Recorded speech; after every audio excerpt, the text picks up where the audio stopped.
Everyone, I am Akash Vani. I'm a master's student at the University of Heidelberg.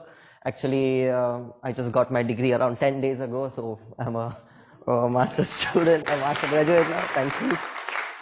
So I'll be presenting my work that I did during my thesis.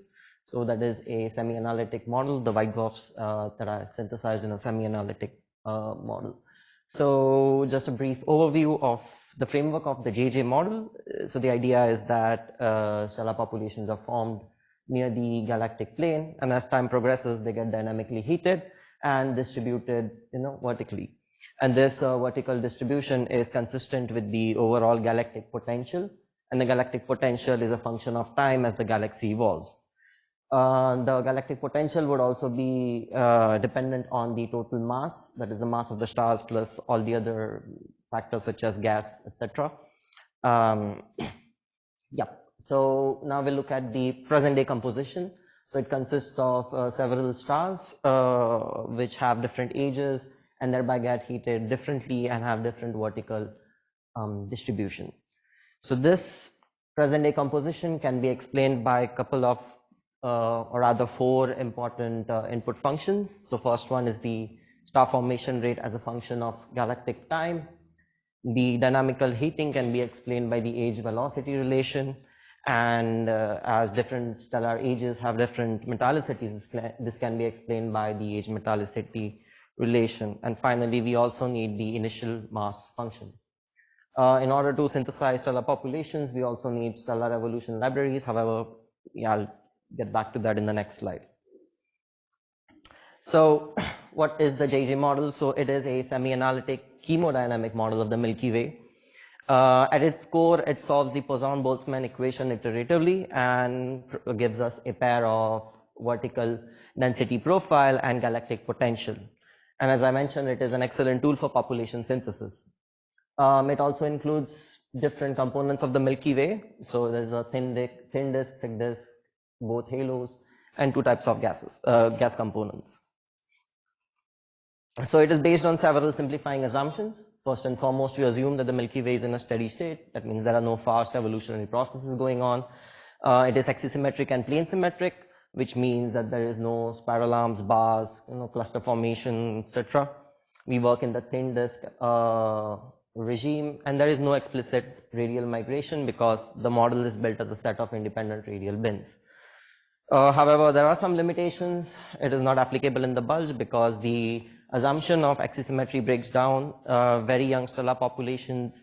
It's imprecise for very young stellar populations because they are not in dynamic equilibrium with the overall galactic potential, and it needs to be averaged over large volumes. So the code has been made public by the 2022 paper, and you can find it on GitHub. So moving on to the stellar population synthesis process, there are two key modes to run the model. One is a global mode for a wide range of galactocentric radii, and a local mode. So here we will only focus on the local mode. So in the previous slide, as I explained, that the model returns a density profile, and in order to convert this density into some mock observables, we need a stellar evolution library. So we prefer the parsec isochrones. That is because the choice of isochrones also significantly impacts the location of different features on the color magnitude diagram. So the idea is the age metallicity relation gives us a age metallicity pair, and then we select a best isochrone out of it. So thereby populating a 3D age metallicity mass parameter space. This is called a stellar assembly in the model. The number density then depends on the star formation rate and the initial mass function. Yes, so now I run the JJ model for a 60 parsec volume, and then we get a wonderful color magnitude diagram over here. The bottom panel shows us the difference with Gaia, the GCNS 60 parsec sample. Here red means excess of data, blue means excess or over prediction by the model. And the excess over here is mainly because of unresolved main sequence binaries or multiple stellar systems, which is what we expect because these are not included in the model yet. In terms of total number counts, the model has excellent consistency, it over-predicts only about 2.2% in a 60 parsec, symmetric volume. So in short, it is an excellent model and has excellent prediction capabilities for the main sequence and giants. But if you notice, white dwarfs are not included. So this is where my work starts. So in order to proceed, I choose the Basti white dwarf isochrones. One of the core assumptions here is that all stars, irrespective of their initial metallicity, would evolve into solar metallicity type white dwarfs. And we only use Da carbon oxygen. Moving on, the lifetime of the main sequence is modeled by a two-slope power law for each main sequence metallicity bin. The IMF is slightly modified because I found out that the default IMF by Sisulatina and Yus overpredicts the number of white dwarfs quite significantly. And I'll show you in the later slides that Krupa is actually much better for the white dwarf region. The star formation rate is the default one from this paper, and it has 2 star formation bursts within the last 4 gigayears. And coming 2018 initial final mass relation. Running the model again for the 60 parsec sample, we get the difference between the GCNS sample. As we have changed the initial mass function, there is some inconsistency in the main sequence branch. However, in the later slides, we will only focus on the white dwarf regime. Now, in order to compare the model output, we need some sort of data. So we use a new paper called the the CNS5 catalog. It is a volume limited sample, which includes a volume complete white dwarf sample. I then derive a similar 60 parsec volume complete sample of white dwarfs using the same techniques that we have used in the CNS5 paper. As you might have noticed, I really like color magnitude diagrams, so there are a few more. So I believe one of the easiest ways is to just subtract these two between the data and the model. And in a 25 parsec volume, we overpredict the number of faint white dwarfs by about 21%. Doing the same for the 60 parsec volume, we find it is quite large by about 10%. And most of these white dwarfs are 14th or 15th magnitude or fainter. Now, comparing the white dwarf luminosity function, the black line is the 25 parsec sample and the blue line is the 60 parsec sample. We see there is an excess of white dwarfs. This is the data, by the way. There is an excess of white dwarfs at around 14 to 15.5.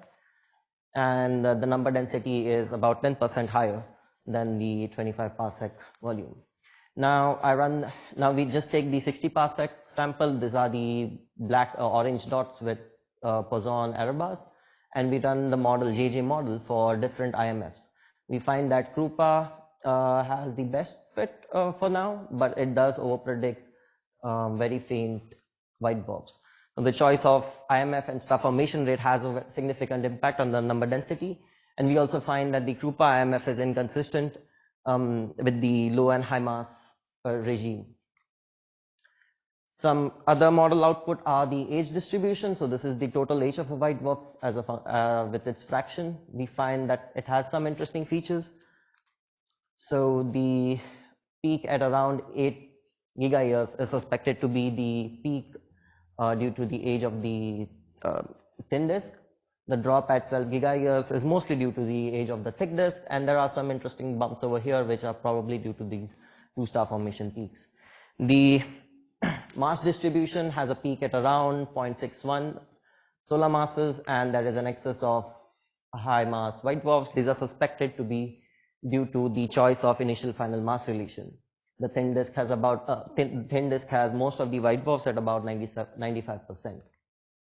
We can also study kinematics of all different types of stars. So we see young stars, as we expect, are dynamically colder, while the white dwarfs have a high fraction, dynamically hot tail.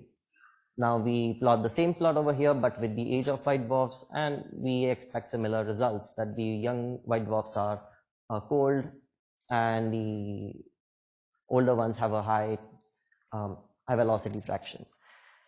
Looking at the densities in a 2 kiloparsec cylinder, we see again most of the young white dwarfs are as expected, situated in the first few 200 or 300 parsec, while there is a high fraction tail of old white dwarfs. The green line shows us the total density profile of white dwarfs. Finally, where are the DBs? So this is something that I'm currently working on. So we use Bedard's 2020 paper and Lopez and Juan's to get a parabolic fit for the DB gap. And then I run the model again. However, it is to be noted that the Basti DB white dwarf isochrones that I have only an age of 5.7 gigayears. So that creates a overdensity over here. So after getting the isochrones for the whole 13 gigayears range, we would expect something better. So, yep, to conclude, we saw that the JJ model is an excellent tool for population synthesis studies, and its previous calibration works wonderfully for the main sequence and giants. But upon adding white dwarfs, it overpredicts their number by around 11%. And one of the ideas of this model, or one of the benefits of the model, is we can calibrate the IMF and the star formation rates simultaneously for all three types of stars. In terms of outlook, the next planned step is to test different initial final mass relations and different white dwarf models. So yeah, that's all from my side. Thank you.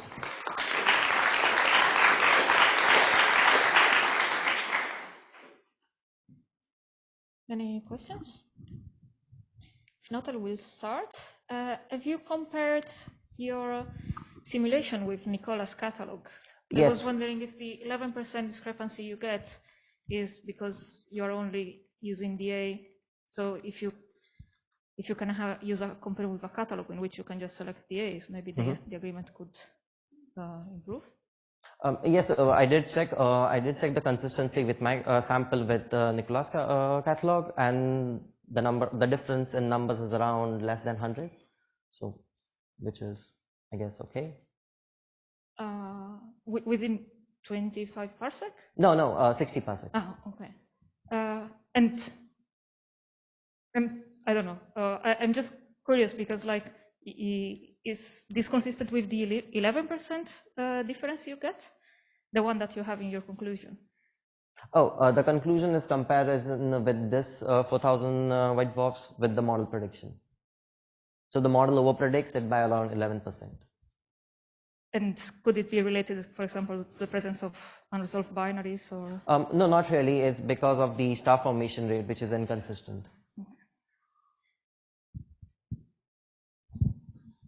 Maybe I'm not understanding. Are you saying you're only off by of order 10%? Yes.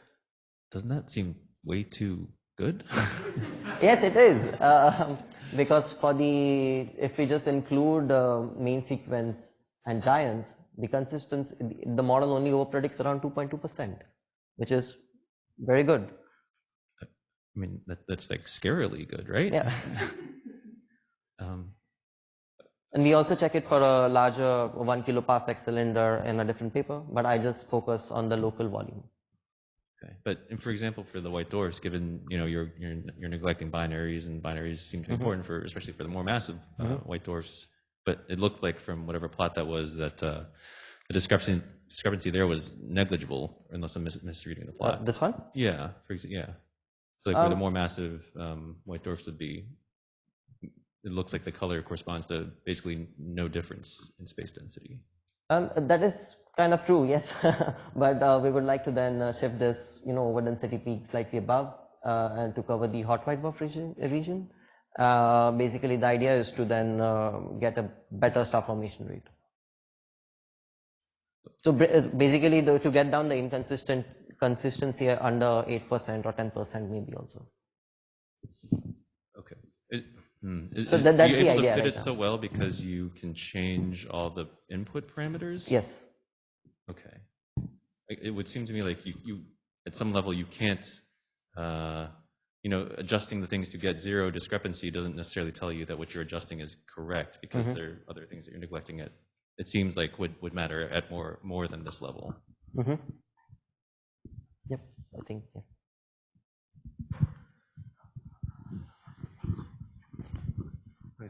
Two questions. The first one is very quick. I always get asked this question, so I've always wanted to ask it. What does JJ stand for?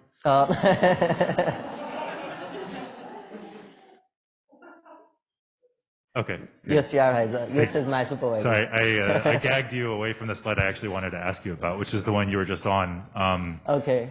So, are This one?